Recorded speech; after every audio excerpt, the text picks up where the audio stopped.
Hey everyone, it's Maria, and I really need to talk to you about these books before I return them to the library because they're overdue already.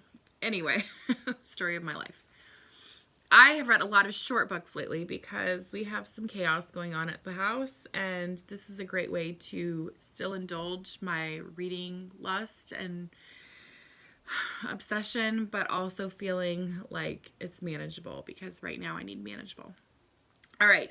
First book was actually not my favorite. It was okay. I think it was written for a different audience. So how's that? This is Emma Gray's A Girl's Guide to Joining the Resistance, a feminist handbook for fighting for good. This is great if you are not already somebody who's been reading about activism and feminism.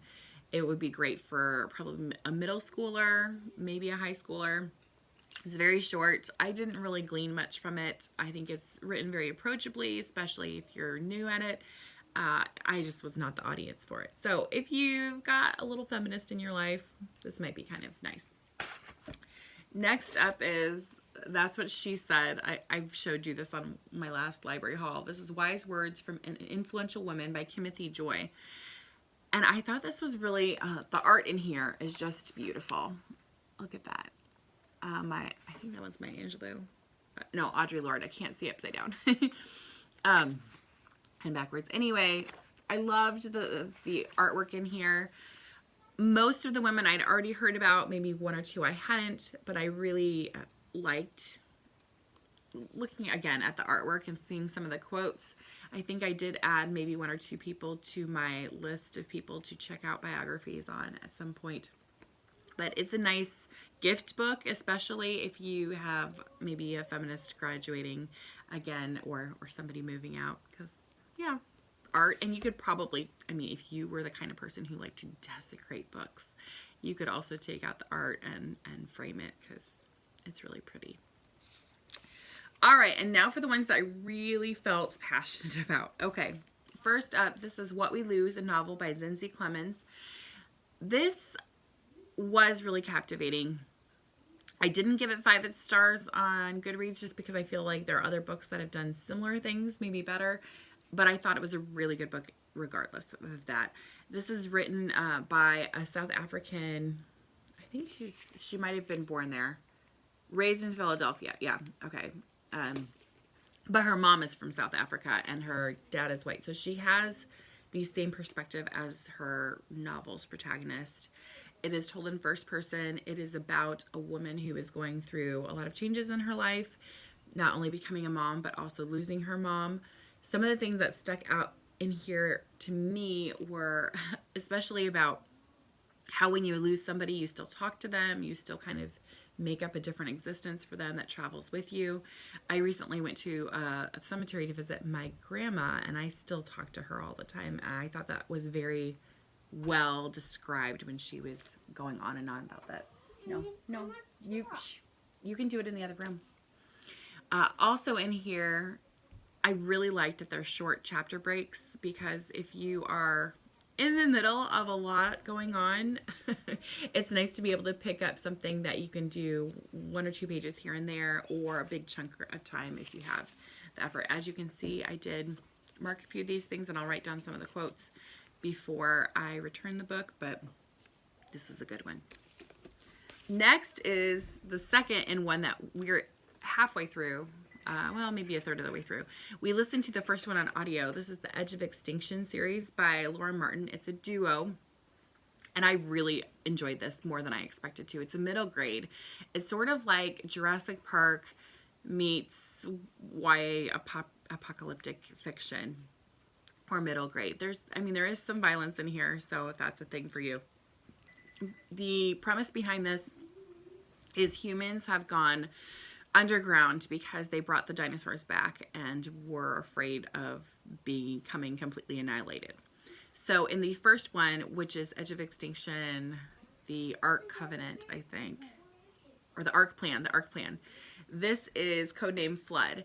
So the main character is an orphan. She and her best friend are living down underground, and they receive a compass from her dad.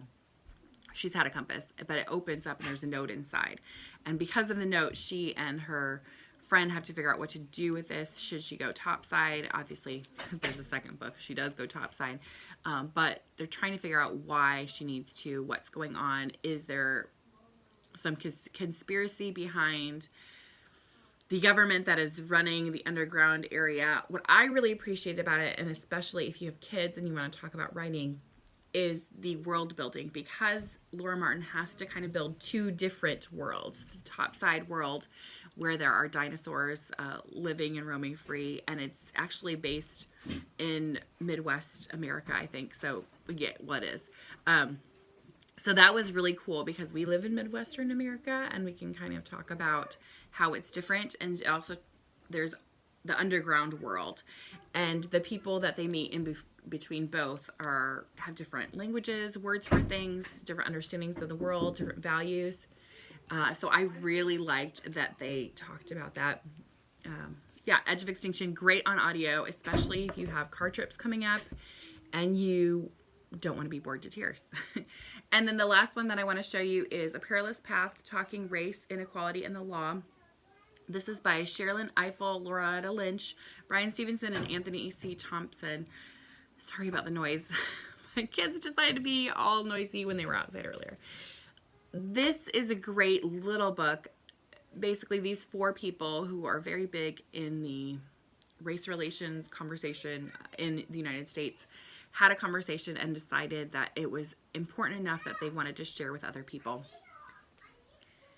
So the things that I really appreciated out of here, this first one, they're talking about how a lot of times we want to say we are America, or we are Mexican, or we are black, other people, other races like whites, when it behooves us, when it fits into our state of mind, whether it's a sports team or a musician like Beyonce or something like that. It's when something good is happening, we want to identify with that. They give a great example of Native Americans. I know I was told growing up that we had some Native American blood in our ancestry line, and which may or may not be true.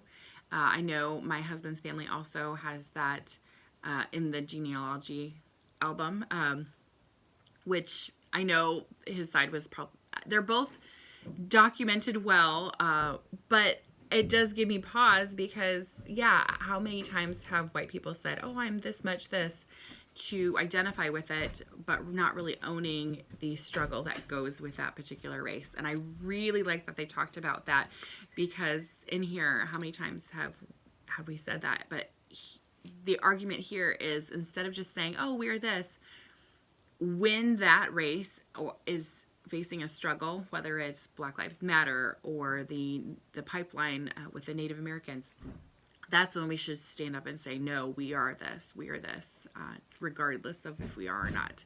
So I thought that was a really well done section. And then I also really like about how it talks about in the United States, we've had so much race damage done, and we like to sweep it under the rug and pretend like it didn't happen, where other places in the world, for instance, Germany, they do a lot of education about World War II and the Nazis and what happened there, so it doesn't happen again. We do not have that same dialogue going on in the United States, and they argue that until we do, things are not going to get better. I just thought this was really well done. I really appreciated the thoughts behind it, and I will be thinking about it for a long time, I'm sure. So anyway, that is what I actually finished in the last week and a half.